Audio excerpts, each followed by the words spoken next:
I'm excited to let Jesus talk this morning. I don't know about you, but I'm excited to get into these scriptures and hear Jesus talk and as we wrap up this series. And first of all, I want to extend the sincerest of thanks to our Connect Group leaders, our ministry leaders, our Well message board admins on Facebook, everybody at the Well who has been building community this week and providing spaces for people to talk and vent and process and be heard and connect with community.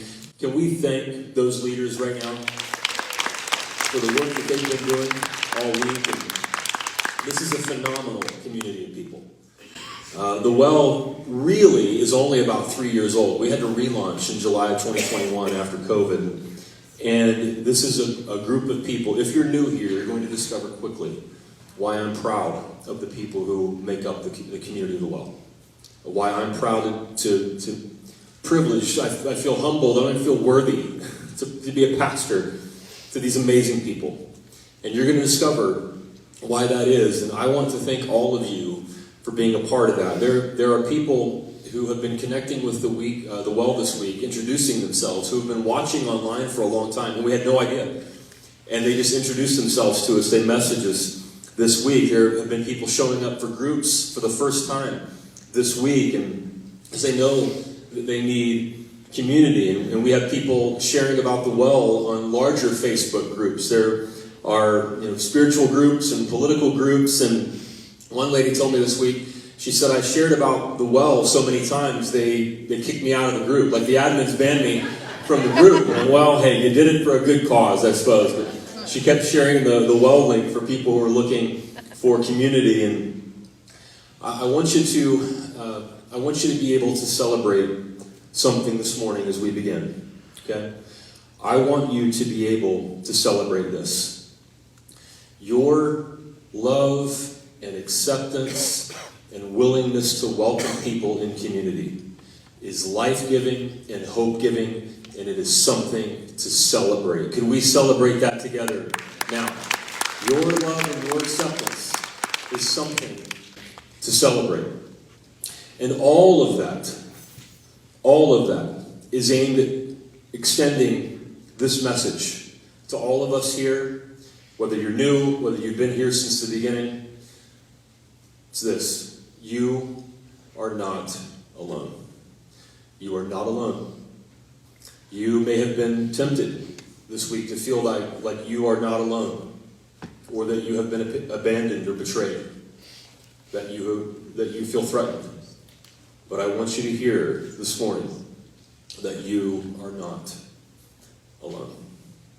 Now, we live in a divided country, and there are some Americans who don't understand why so many other Americans would be in shock and grieving. And it's because they listened to the rhetoric during the campaign. They heard about the agenda of people who are looking for power. I talked to somebody this morning who is a member of the LGBTQ community and said that among his friends there's talk about whether they should hurry up and get married. For those who aren't yet, maybe we should hurry up and get married. Who knows if that's going to be taken away from us. And there are others who just know economically what could happen if policies that were discussed are enacted, what that will do to people's lives. There are some of us who are afraid that There are people who will be emboldened to even threaten the safety of others. How far will this go? And some fear the ugliness of what could happen if people in power enact their agendas. And my guess is that you felt a range of emotions this week. I talked with somebody else, and it's just kind of like a, of course, it's a perfunctory question. How you doing? And he just said, well, I'm going through the stages. We can play a game. What stage of grief are you in today? We've all been going through the stages, and maybe you felt a range of emotions this week, from shock to sadness to anger to despair to outrage to disappointment to feeling betrayed to wanting to lash out. Those are all understandable emotions. I want you to hear this. You may have had thoughts and feelings this week that you have never had before in your life. Maybe the first time. For some of us here, you may have had thoughts and feelings this week that you've never had before. I woke up in the middle of the night a couple times this week. And I hear I'm not alone on that. And as I woke up, I was thinking about the election. As I woke up, and I thought, did that really happen? And in my, my sleepiness, yeah, it did. It did. And so today, we're going to talk honestly about grief and we're also going to talk about, perhaps, potentially, maybe, if you're open to it, what a way forward could look like. And I dare say this word because some of us feel like it's too soon. But the word hope. So we're going to talk about grief, but we're also going to talk about not cheap, false hope, not naive hope, not happy, clappy, pie in the sky hope, but we're going to talk about what real hope could look like right now and what could actually make things better in the future. And most importantly, like we saw in the video, we're going to let Jesus talk today.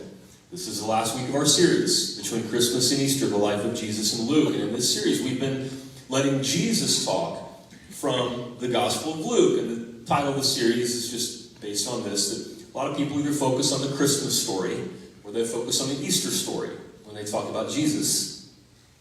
But there are 19 chapters of Luke in between the Christmas story and the Easter story where Jesus actually does stuff and says stuff and lived and talked. And it is convenient for some people who call themselves Christians to ignore the life and teaching of Jesus. And so in this series, we've been letting Jesus talk between Christmas and Easter. The things that Jesus actually did and said, and Luke is known as the gospel to the outsiders. And Luke's goal was to show that Jesus is good news to people who have been left out, people who have been left behind, people who have been marginalized, people who have been mistreated. Luke says, if you feel like you've been an outsider, if you've been looked over, if you've been left out in some ways, if you've been betrayed, if you've been mistreated, if you've been invisible, if you've been kicked in the gut, Jesus is good news for you. And our scripture today comes from the last 2 chapters of Luke before the Easter story. These are the final chapters of Jesus' life and teaching before the Last Supper, which we're going to commemorate today as we take communion together. If you didn't grab a communion cup, feel free to go back there and grab one anytime. If you're online, just have a piece of bread and beverage ready. These are the final chapters of Jesus' life before Jesus is arrested, and we have the Last Supper and the crucifixion and the resurrection. These are Jesus' last words, essentially. How many of you agree that somebody's last words are probably really important to them? Their last words, if they're given that opportunity, express what is most important to that person. And you remember from last week, when Travis Loverin talked about Jesus riding into Jerusalem, let me push pause. Didn't Travis do a great job last week? I know last Sunday seems like a long time ago. But didn't Travis Loverin do a phenomenal job? He talked about Jesus riding into Jerusalem, not on a war horse, but on a donkey, as a sign of peace. Not as a conquering king entering the city to conquer it and take over that city, but as someone who comes in peace. And now, after that triumphal entry, Jesus is teaching in the temple courts in Jerusalem, where this massive temple structure was built, and he's in the outer areas around the temple. There were places only men could go. There were places only Gentiles could go, places that women weren't allowed any further toward closer to the temple than a certain place. And Jesus is in those outer areas around the temple, preparing his disciples for what they're about to face. He'll be crucified in a couple of days. So there is certainly a sense of sadness and urgency to his words. And in these scriptures, Jesus is honest with his disciples about what he's going to face and what they're going to face. He's honest with them. Things are not good, and they're going to get worse. He's honest with them. And at the same time, he gave them hope. And in fact, the hope that Jesus gave them might, maybe, perhaps, potentially, if you're open to it, could provide a blueprint for how we, in November 2024 America, can have hope. So that's where we're headed today. We're letting Jesus talk today. So let's start by letting Jesus speak. This comes from Luke chapter 20, verses 45 through chapter 21, verse 4. It bleeds into the next chapter. Let's read. While all the people were listening, Jesus said to his disciples, "Beware of the teachers of the law. They like to walk around in flowing robes and love to be greeted with respect in the marketplaces and have the most important seats in the synagogues and the places of honor at banquets. They devour widows' houses and for a show make lengthy prayers." This is Jesus talking. "These men will be punished most severely." As Jesus looked up, he saw the rich putting their gifts into the temple treasury. He also saw a poor widow putting 2 very small copper coins. "Truly I tell you," he said, "this poor widow has put in more than all the others. All these people gave their gifts out of their wealth, but she, out of her poverty, put in all she had to live on." So this is the last chapter before Jesus is betrayed and arrested and crucified, and we believe rose again. These observations Jesus is making are obviously important to him. These are among his last words, and where he is around the temple is what's called the Court of Women. Around this massive structure in Jerusalem, the Court of Women was as far as women could go toward the temple. They couldn't get any closer. They couldn't go as far as the men could go. So the women had to stay in the Court of Women. And that's where Jesus was, teaching. And there were offering receptacles located in the Court of Women. It was also called the treasury. And it was the place, obviously, where people would come and they would give their offerings that would benefit the temple. And Jesus was teaching there and was watching what was happening.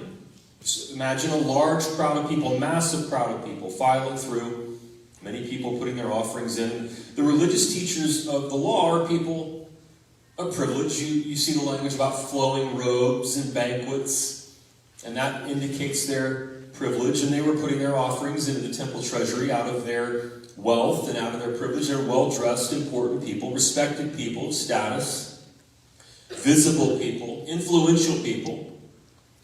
People who could make things happen with their money, and they wanted to appear as religious, sincere people of faith. Was Jesus impressed? No. Jesus was not impressed. Jesus says about them, they will be punished most severely. Now, we say here questions and doubts welcome. There's a spectrum of faith here. people who believe different things about the afterlife and so on, but these are the words of Jesus, and would you agree when Jesus says things like this, it sounds pretty serious. These men will be punished most severely. That's a sobering statement, isn't it? That's plain talk. Jesus says something like this because he observes something that got to him, that made an impression on him, that reminded him of what he had already seen throughout his life, and he makes it abundantly clear that he does not appreciate these people that he sees, who are privileged, corrupt, rich, and who hypocritically use religion as a cover, while in reality, what they actually do is exploit the poor and the outsider. They devour widows' homes, Luke says. Now, what did impress Jesus? What impressed Jesus was seeing a widow come along, maybe after a group of these religious leaders who were traveling together. A widow came along, perhaps by herself. And she put in 2 small coins, in the old King James, 2 mites, the widow's mite, this is called in the traditional language. And these coins are worth 1/100th of a day's wages, so perhaps $1 or less. She puts in a couple of dollars into the offering. And a widow in Jesus' day was both a social outsider and an economic outsider, both. She was an outsider in 2 ways. In a patriarchal society, she had nobody to provide for her, so she was alone, vulnerable, unmarried, so that was a social position of being an outsider in her time. And because it's a patriarchal society, she would have been dependent on a husband who's no longer there. Now she's economically an outsider. This widow was invisible in her society. She was unwanted, vulnerable, poor, and struggling. And Jesus sees her. Out of her poverty, she put a couple dollars into the offering by today's standard. And Jesus was impressed. He was impressed. He said these people who have lots of money, they put in a little bit, relatively, and they do it for show. They do it for influence. They do it to be seen, so they can buy influence and status. But this widow came along. She put in all she had. She gave it all. And that's who Jesus was impressed with. And Jesus saw dignity in her. Again, this is the last chapter. Right before Jesus is betrayed by Judas for 30 pieces of silver, which is a relatively small amount of money. This is a really important time in Jesus' life as he's teaching in the temple courts. And this is what he notices. We're told in the Gospels, he knows he's going to be crucified. He knows this is the end of his earthly life, and this is the stuff he's noticing and saying. The difference between privileged, religious, hypocritical people who use religion to exploit widows. And then he sees the dignity of this poor widow who was invisible in her society and the exploited. And he's impressed by her genuine faith and sees her dignity. So shortly before his arrest, Jesus notes the difference between people who use religion to exploit others and those who are exploited. Now, we just celebrated Halloween, and I took my son trick-or-treating in our neighborhood, and there are Christians who believe Halloween is the devil's holiday, and they won't go trick-or-treating door to door, and I grew up like that for part of my childhood. I just didn't go trick-or-treating, wasn't allowed to. And there are lots of Christians who believe that Halloween is bad, and they just won't go trick-or-treating door to door. So back in the 1990s, there were some inventive churches who thought up the idea of trunk or treat. Have you heard of trunk or treat? Where the kids put on costumes and they get candy, but instead of trick-or-treating door to door, they go to trunk or treat in the church parking lot. So the idea is that Halloween is bad, so we're going to rebrand it into something eerily similar, bad pun intended, eerily similar to Halloween, except that it all takes place in the church parking lot. And I saw a post on Facebook this week that I was alone and I laughed out loud. Check this out.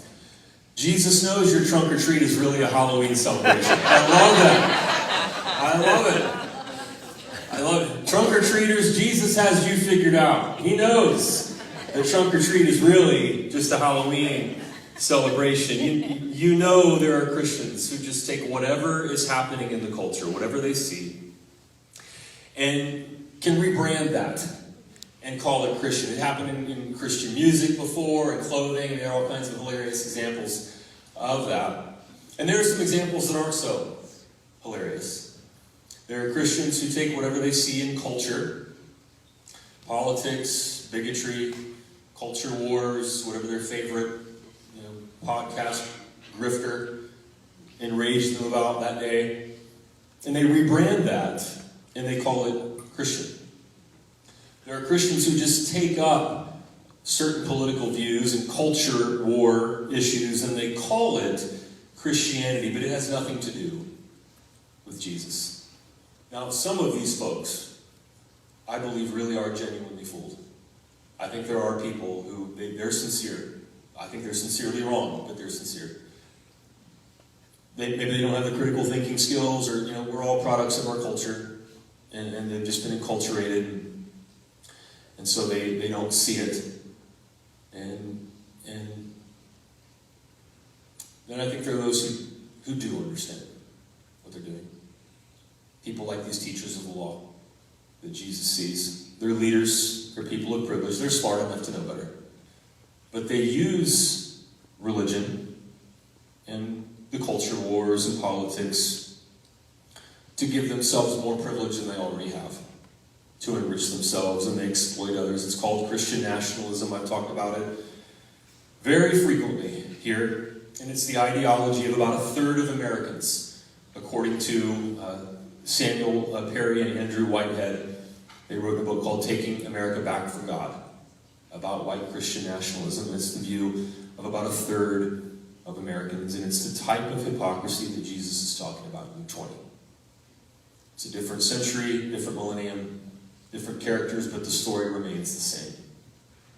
And it ends up being exploited because Christian nationalism is not what it pretends to be, but it fools a lot of people. And this is precisely why in the chapter before he's betrayed and arrested and crucified, when Jesus is in his last days on earth, he's observing and talking about these things. It's why Jesus points this out in Luke 20 and 21, because this fusion of religion and politics and money and culture war and bigotry, it fools a lot of people. But really, it's just used to exploit people economically. Jesus said that these supposedly good religious people who just love God and all they love their country, and they're just good people, right? They actually just devour widows' homes. That's what he observes. Before he's betrayed and arrested and crucified. So like many of you, I've been on Facebook a lot this week. Anybody else? What I've seen, actually, the truth is, what I've seen out of a lot of my Facebook friends and here at the Well has been beautiful and amazing. And so you've been life-giving to me this week. And I was also, thumbing through articles on Facebook trying to figure out what happened. How did this happen? And how do we make things better in the future? And there are the range of emotions that we've all been through. And one of the things that, if you've been reading like I have this week, one of the things you've heard or read this week is that it was a significant percentage of working class people who voted the way they did and influenced this election. And as you read stories like that, of course, it brings up all kinds of thoughts and feelings for you. There are people who have been known in America to vote against their self-interest in the past. And and what is the influence of racism and misogyny and homophobia and transphobia and anti-immigrant sentiment. We saw all the commercials for months, we've heard all the rhetoric. And so it's emotionally difficult to process these results and these findings.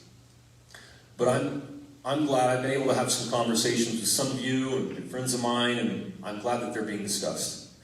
And this is one particular quote. It's from an article just a few days ago. It was published by Reuters, the news service Reuters.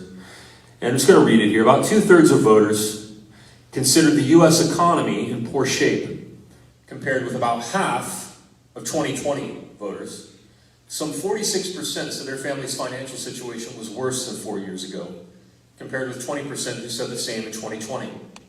So you see the large change between 2020 and this election. And now, if you stay involved in news and you understand the condition of the economy, that may be hard for you to believe, may be hard for you to process, that some people would perceive the economy in that way. The U.S. economy is great in many ways, but there's a portion of the electorate that didn't know that or didn't feel that in their own lives. So the winning candidate won 43% of voters aged 18 to 29, and that's 7 points more than in 2020 among young people. The winning candidate, now listen to this, won 66% of working class voters. 66% of working class voters. And here's a quote from, I believe yesterday, USA Today. This is a congressman named Ro Khanna. And now we're getting into the weeds here, but I think it's just worth reading, regardless of who you identify with, right? It should be at the top and only concern of every Democrat in Congress and around the country for the next 2 years and beyond.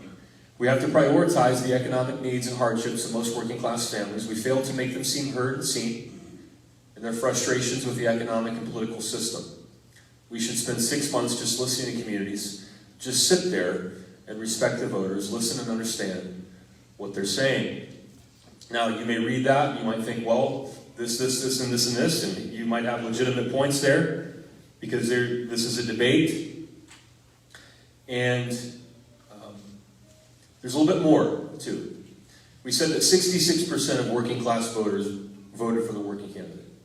Now, here's what should give us pause, is that half of working class voters now are people of color.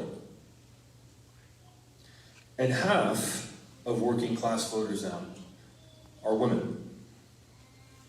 So in my reading this week, and this is something, I mean, if you want to Google this, you can go down the rabbit hole, that a large number of people who didn't feel like or didn't perceive, regardless of what's true and what's not, they didn't perceive the economy was working for them, are also marginalized in other ways.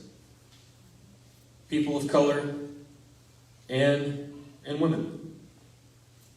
And so that gives me pause. It's easy sometimes to read quotes like this, and this is going to go on now for weeks and months, maybe even years, and figure out why people do what they do, and why things are the way they are, and where do we go from here, and what went wrong, and depending on your views. But it gives me pause when I read that 66% of working class people voted one way, and half of them are people of color, and half of them are women. Now, I think were more visible billionaires involved in this election than I remember seeing. Like, just out there. Just like, here we are, I'm a billionaire, and I've got my favorite candidate, and here's what I want. I haven't seen it that out in the open and overt before. Some even appeared to suddenly get religion. I mean, I remember reading some things earlier, a few months ago, about how all of a sudden, there were some ultra-rich folks who were like, I like God. I like Christianity, It's like kind of like a TV news anchor. It's like Ron Burgundy's teleprompter goes off and he doesn't know what to say. They were just awkward. I like God. I like Christianity. All of a sudden, what do I do with my hands? I don't know. I like God. All of a sudden, just getting religion. Let me ask you a question. Do you think the suddenly religious billionaires who got involved in this election and partnered with ultra-religious people, do you think they're interested in helping working and middle-class people? Jesus didn't think so. Jesus saw the way that people like this widow were exploited by people who claimed to be on God's side. It was one of the last things he talked about before his crucifixion. Now, potentially, maybe, possibly, if you're willing to go there with me, I want to talk for a few minutes about what gives me glimmers of hope. The first is ironic. And we all have seen this, and maybe some just haven't seen it enough. This might be why it's so hard for you to believe that things have gone the way they have. Maybe why you feel such a sense of shock. Is because the ugliness of religious nationalism and privilege and the injustice of that is increasingly going to be on display out in the open more and more and more for the next few years. And in some ironic, cynical, I like Conan O'Brien kind of way, I look at that and I think, the ugliness of this is going to get some people's attention. If we want to talk about elections they're won and lost by margins of 3 to 5 points now.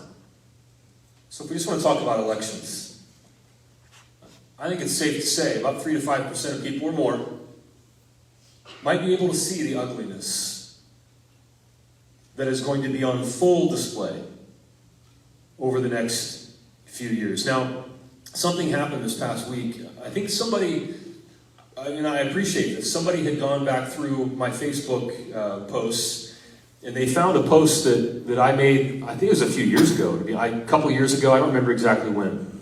And when I had shared on Facebook about an email that I had received. It was just an ugly, mean-spirited email about the well.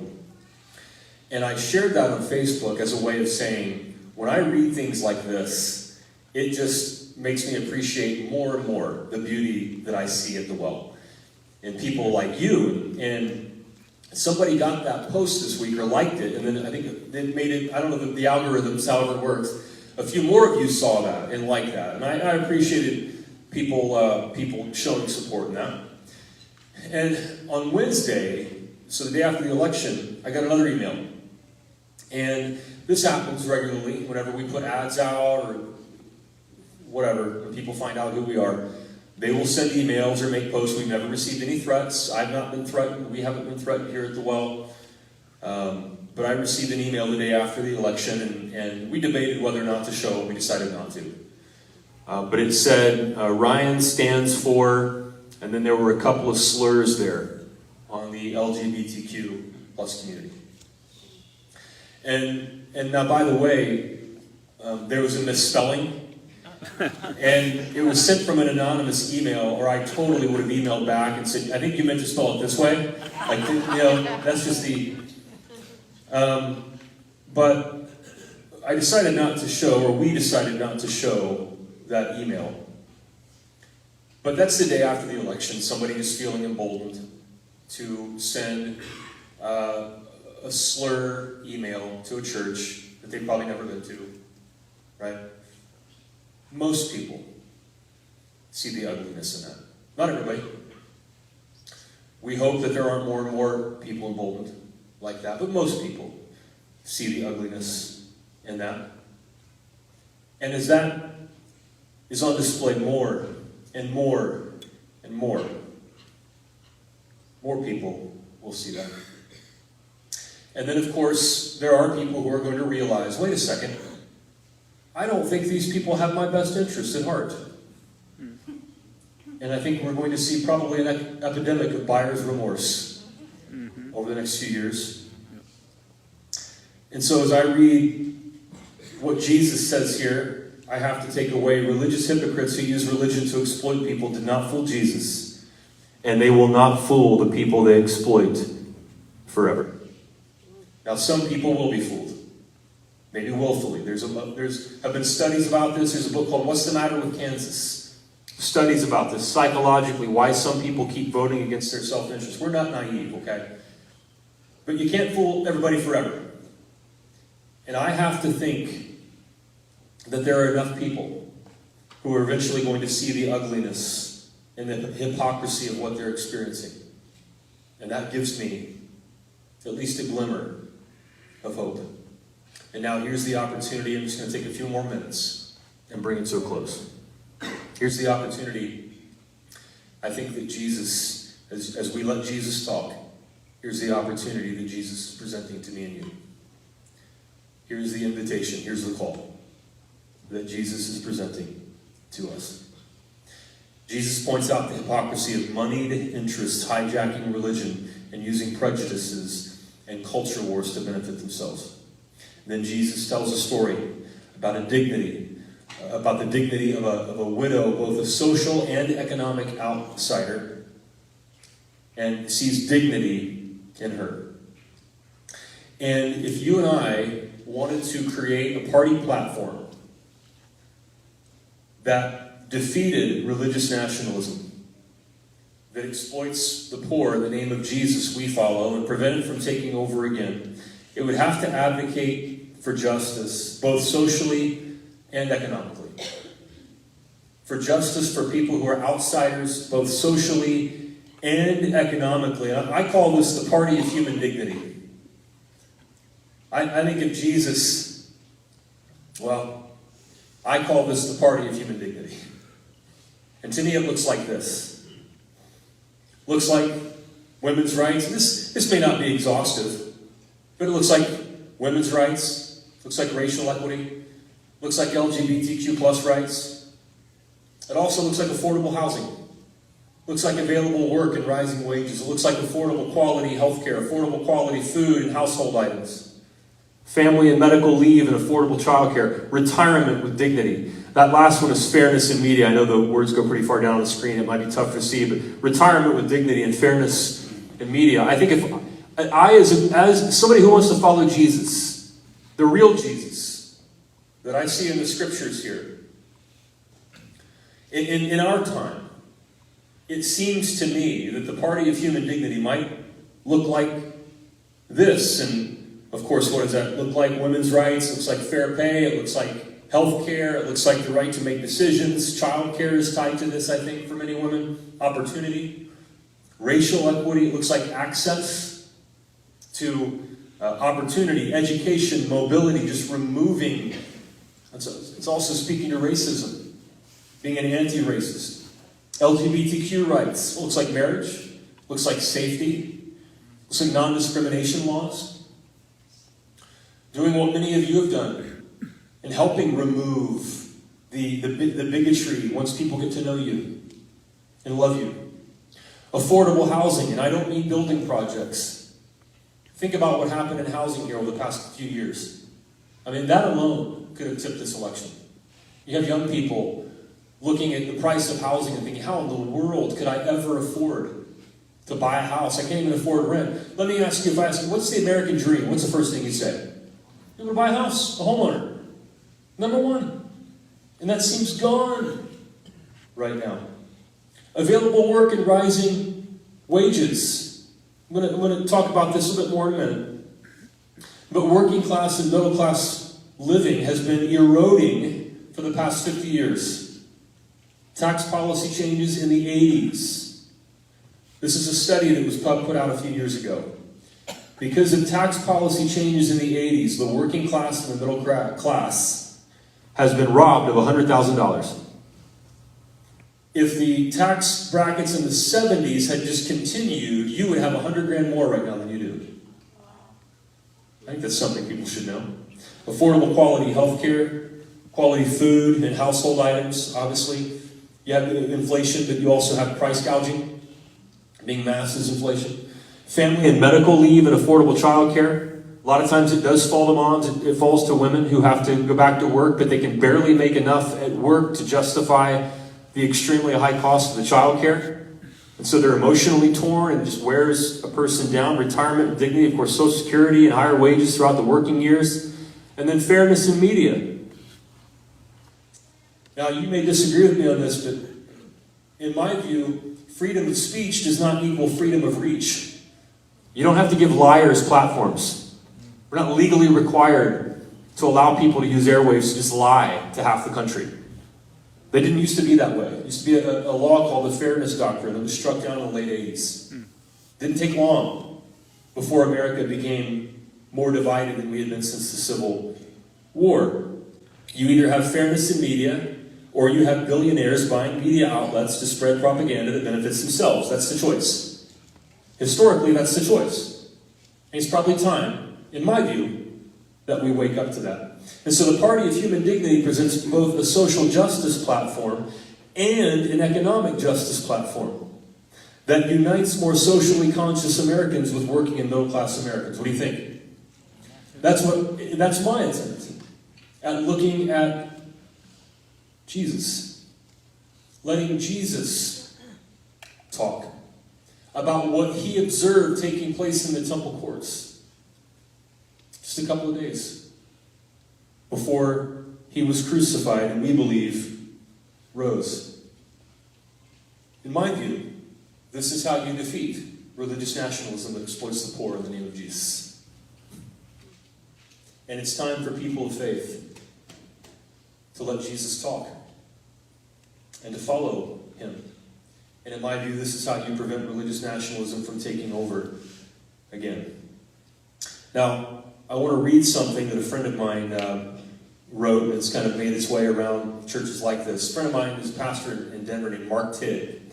And Mark, to know him is to love him. He's like this gregarious people person. He has this really funky gray hair that kind of sticks out, and a gray goatee, and he's kind of he's a hip guy, extremely intelligent, extremely compassionate. Right around 2009, he started this inclusive church in Denver called Highlands Church, and there was an article in NBC News about Highlands. And he wrote this beautiful creed that has guided Highlands Church to be inclusive, and it's summed up, our ethos. Churches like this, like The Well, and people in my world, pastors like this around the country. And I would like for us to read this creed together. If you would be willing, it's going to be in 2 different slides. But this is a creed that they would read during their worship service every Sunday at Highlands. Let's talk about who they are. And if you would be willing, I want to invite you to read this creed together with me now. You ready? Married, divorced, and single here, it's one family that mingles here. Conservative and liberal here, we've all got to give a little here. Big and small here, there's room for us all here.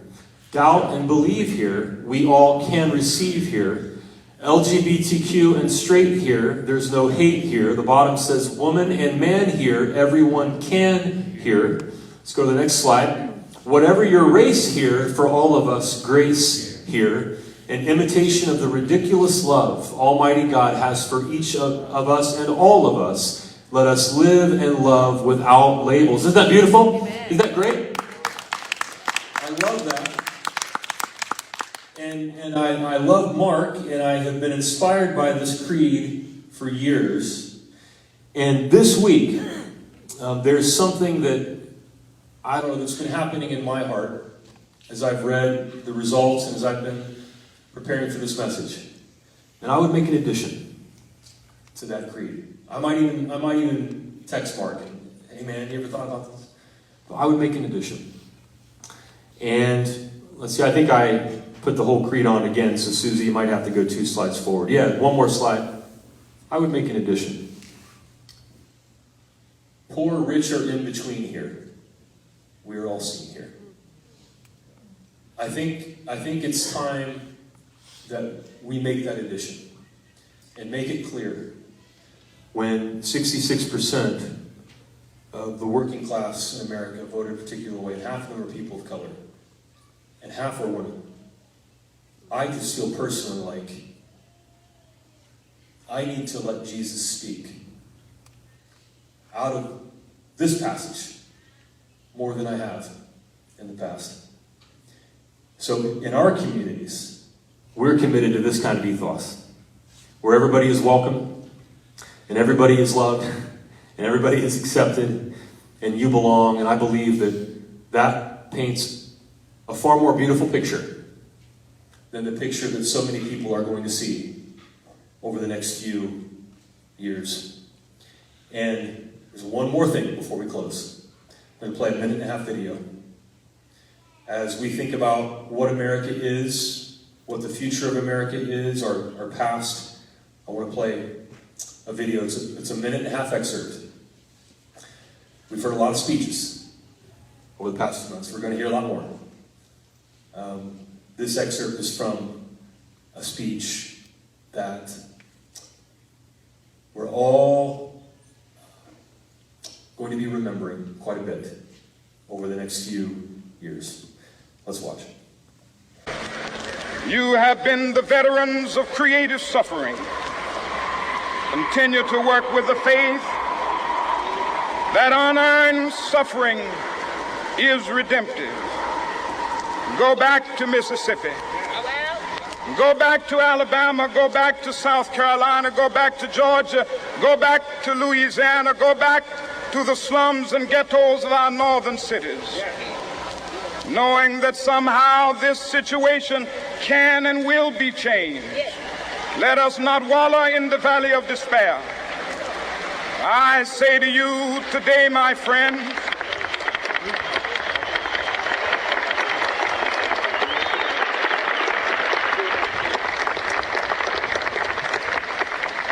so even though we face the difficulties of today and tomorrow, I still have a dream. Yes.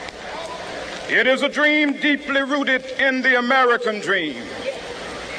I have a dream that one day this nation will rise up and live out the true meaning of its creed. We hold these truths to be self-evident, that all men are created equal.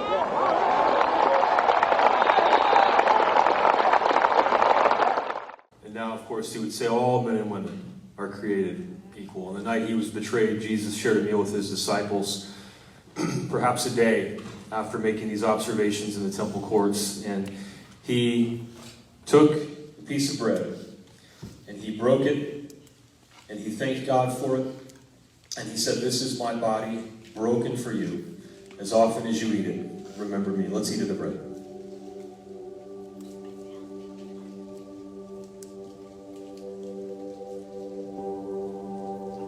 The same way he took the cup, he thanked God for it. He said, "This is my blood of the new covenant shed for the forgiveness of sins. As often as you drink it, remember me."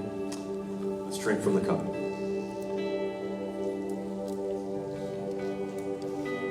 I invite you to pray. Oh God,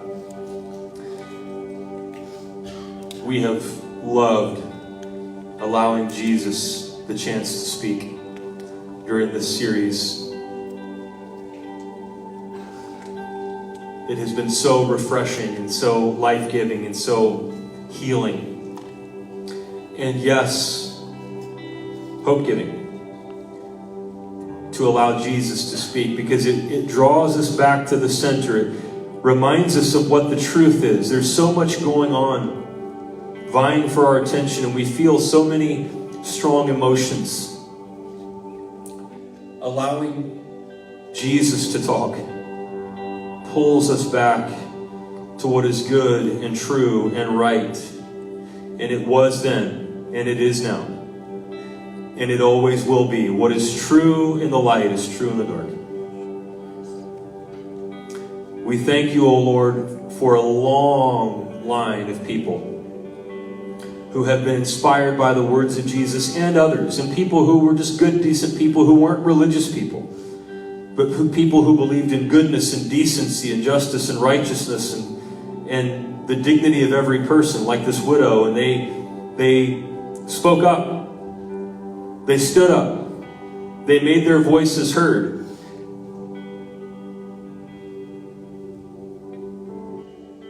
Many paid a price.